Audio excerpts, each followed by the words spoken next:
Terry, if we woke up every morning going like this, Lord, I don't know what you have in store today, but I know if it's from your hands, it's got to be awesome. So I'm expecting great things today. And I give you praise and glory in advance for what you're going to do. Search out in your heart what you've dreamed about becoming, because that's so God. God gives you those dreams. And anything that would ever try to destroy that dream inside of you, move away from that. Concentrate on what God has for your life and your destiny. I just think that if you'll look to Him and concentrate on Him, that He'll always lead you in the right path. Get ready though, it's an amazing ride. Stepping out in faith and going solo can often cause feelings of anxiety, but with God by your side, all is calm. Life moves at a fast pace. Everybody has challenges. But God is on the move. From Pittsburgh to Nashville, join me on the journey on today's life, sharing stories of unshakable faith.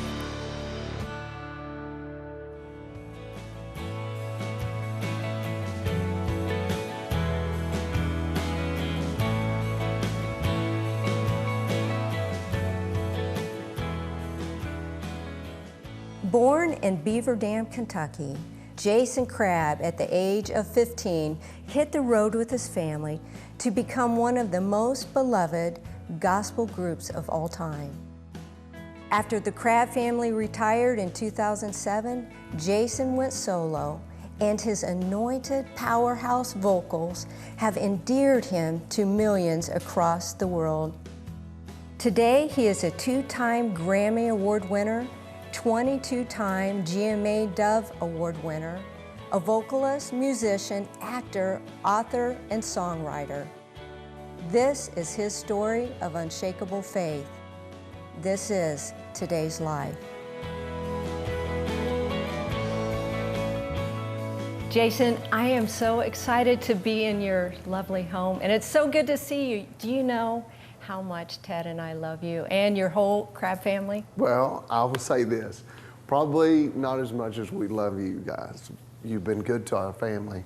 Well, you grew up in Beaver Dam, Kentucky. Beaver Dam, Kentucky. Tell me what it was like. Exactly the way it sounds.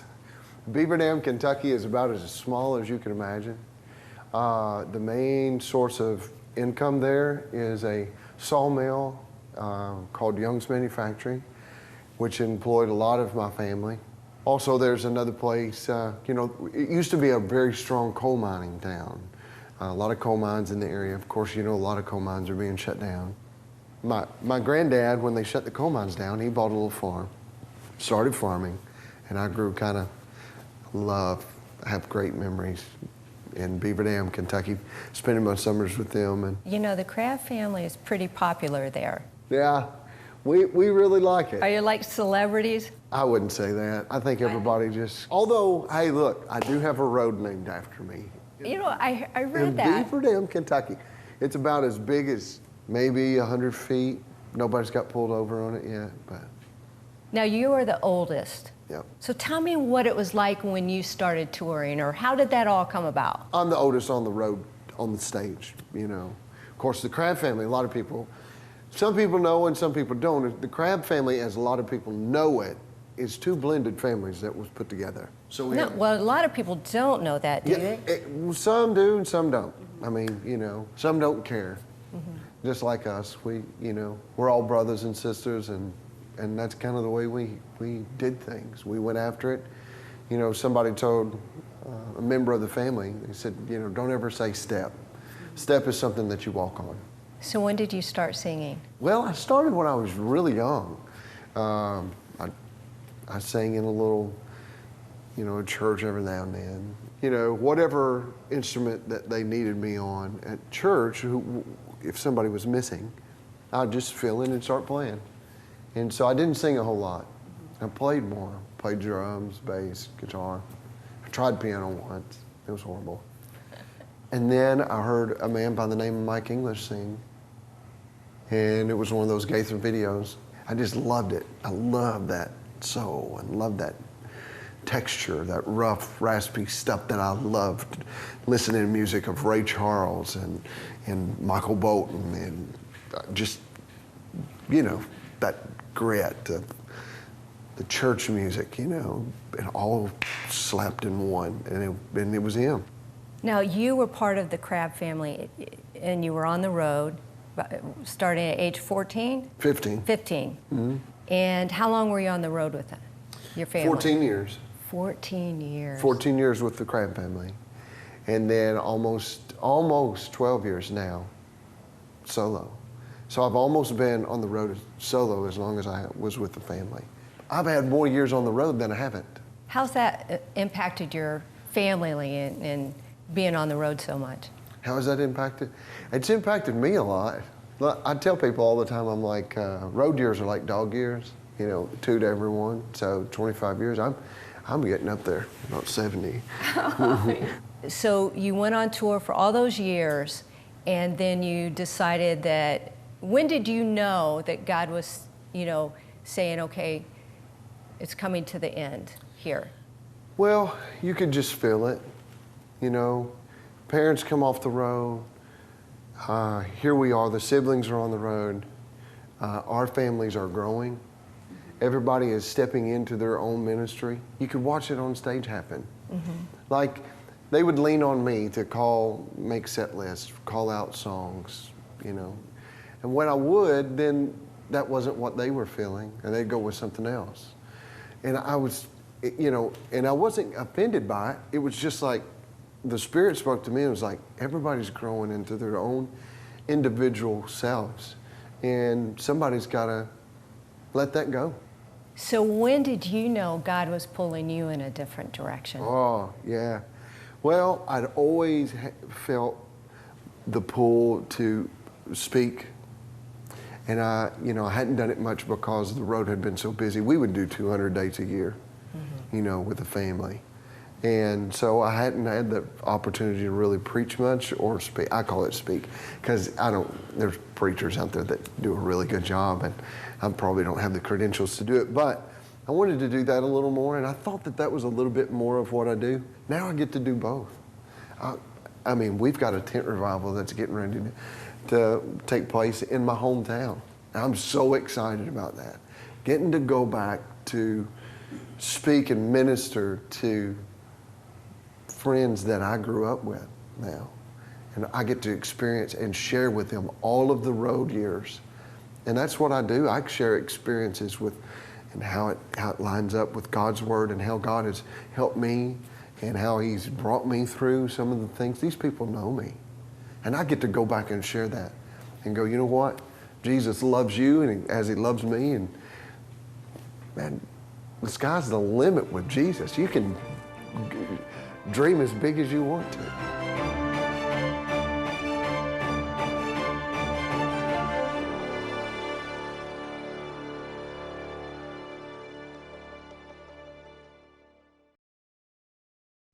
Jason, God has done amazing things through your life. You know, already a 2 Grammy Award winner and dozens and dozens of Dove Awards.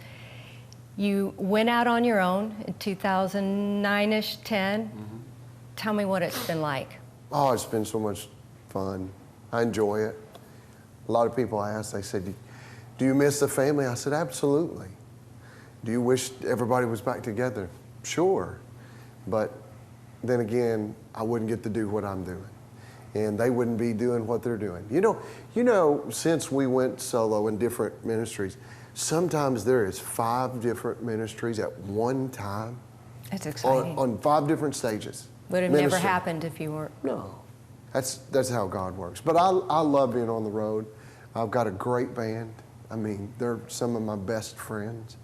We get in depth conversation. You know, they're young men, 23, 24, 25, 26, I think is the oldest band member. And we've got other great leadership as well. That's, of course, my age and a little older.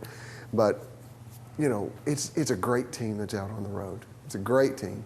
They love Jesus so much. If nobody has been out to see what we do now, you need to. Probably some of the best musicians that I've ever been around.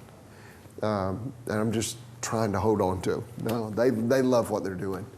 They could go play, honestly, with anybody. Has it been difficult with your family, your wife and kids while you're, or do they come along with you, or? Oh no, they have their own. That's the neat thing about it. I really didn't want to pull them into, you know, hey, this is my life and you need to jump on board, and you know, I want them to figure out their lives. You know, I want them to have their own spots and their own placement. My oldest loves to sing, but right now she's going to finish school. She's going to get her education. You know, I went out on the road. I was in the 10th grade and went out on the road. Homeschooled the rest of the way. Did all the work but never turned it in.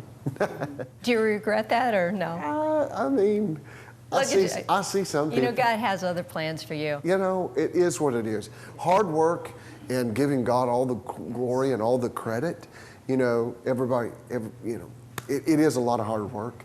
But honestly, every good gift and everything comes from God. Every bit of it, all the good things. Well, tell me about your faith. When did you know that, when did you give your life to Jesus, and what has he done, you know, since, well, obviously we know what he's done since then, but tell me about that time.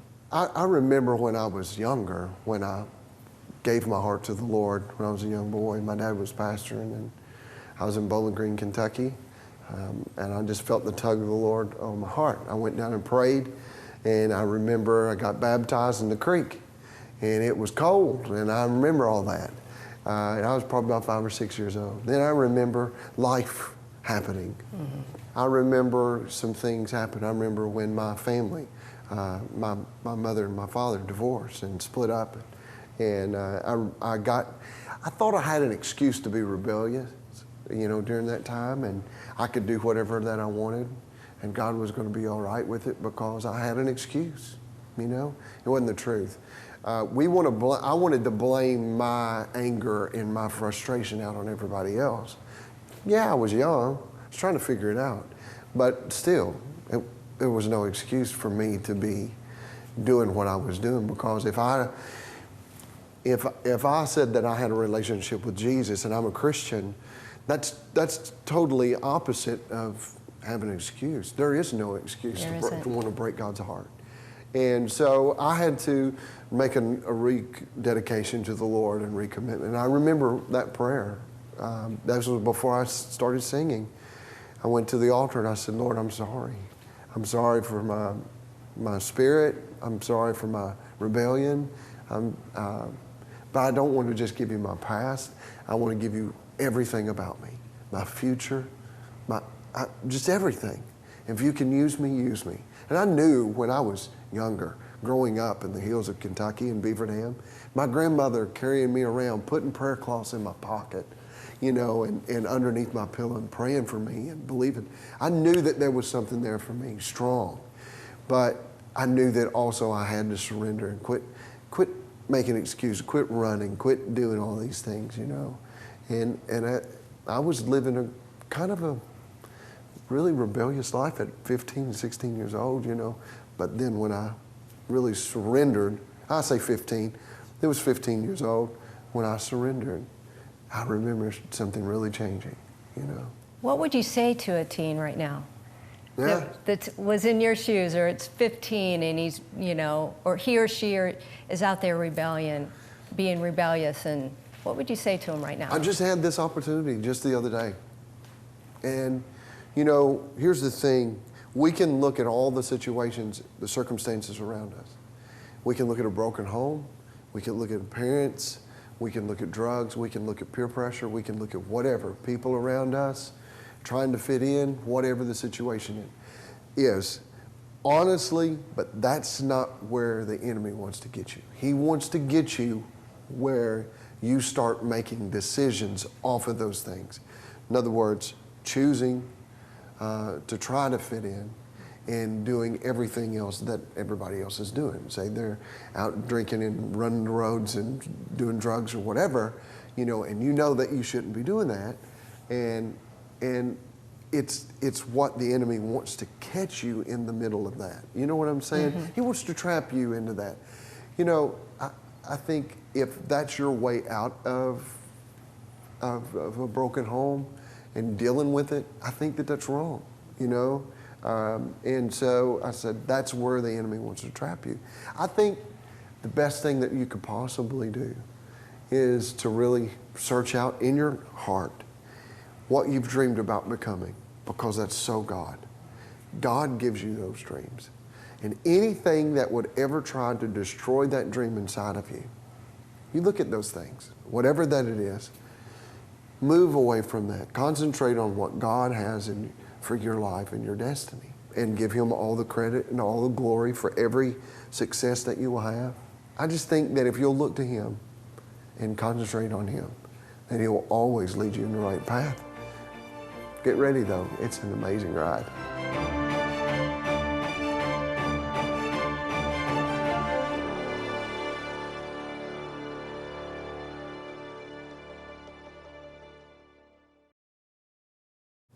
Jason, I'm so excited. You are a 2 Grammy Award winner. Tell me about your first one, and then I really want to talk to you about the one you just received, Unexpected. Yeah. So were you surprised, or? Yes, I was surprised. The really neat thing is I got to have my whole family with me. My kids were with me this time.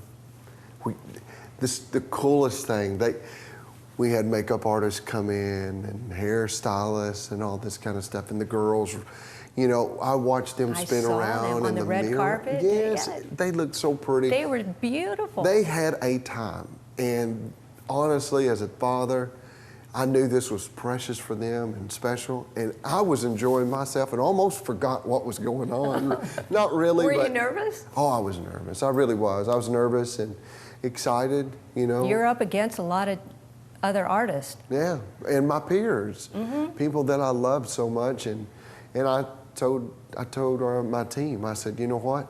If we lose, we win, because this is my friends. I can truly say they are my friends. They're the ones that I'd call on if I was in trouble.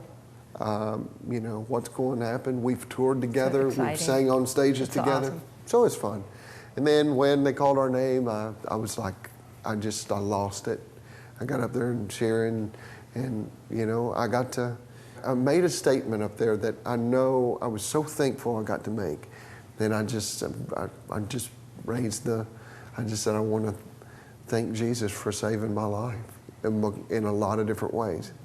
And when I said that, He knew exactly what I meant, and in all ways.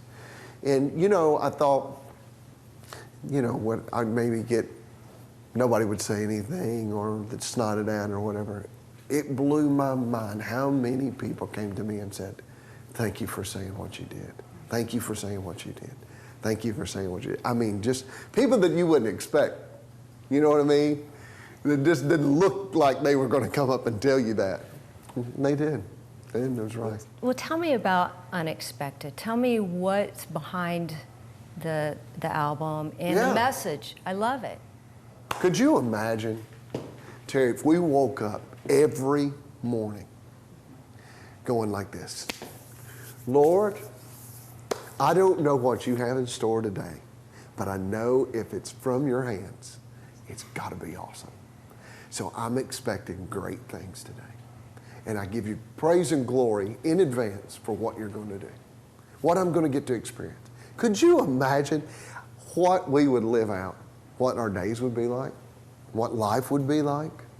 And that's kind of where the song was birthed.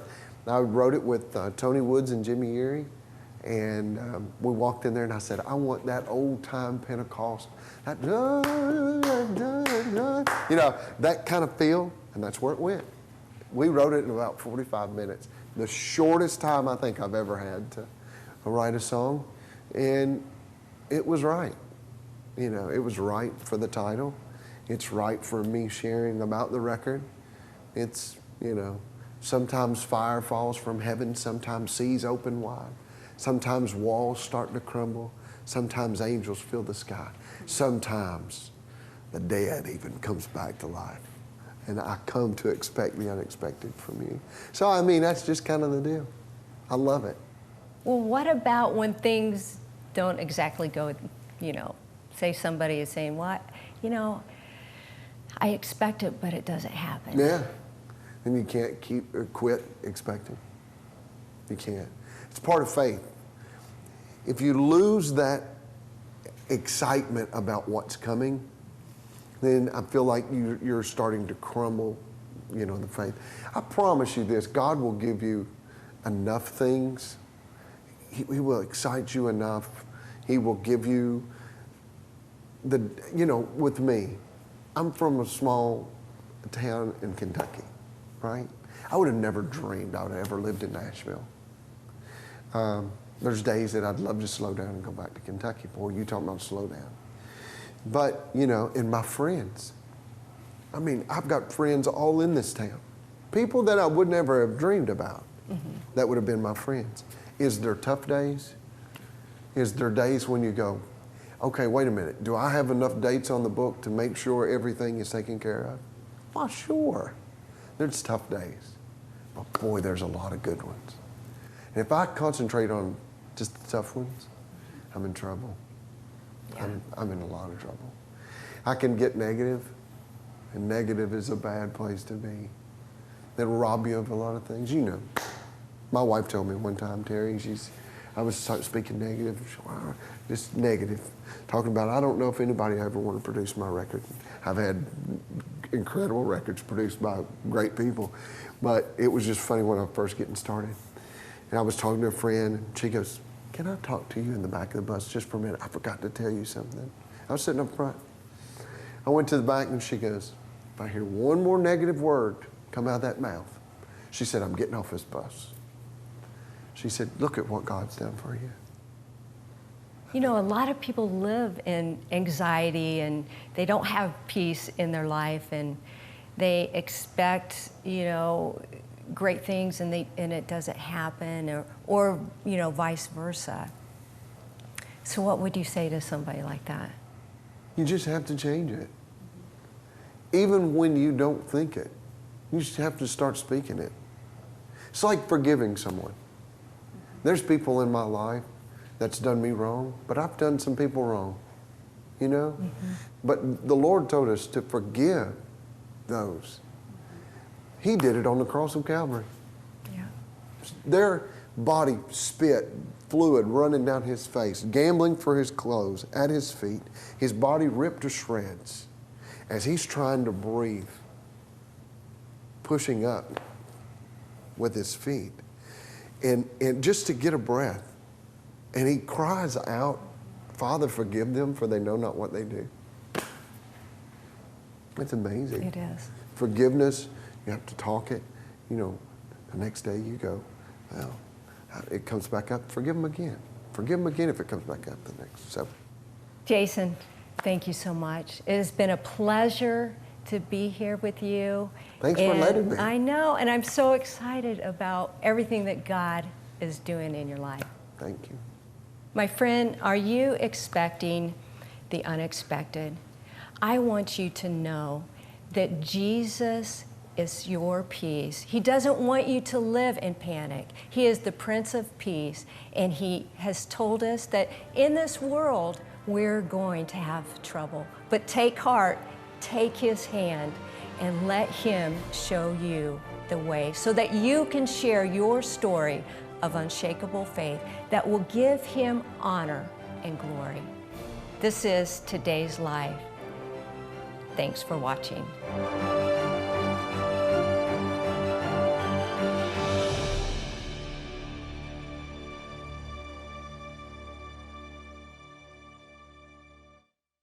Cornerstone Television wishes to thank all our faithful viewers whose consistent prayers and financial support have made this program possible.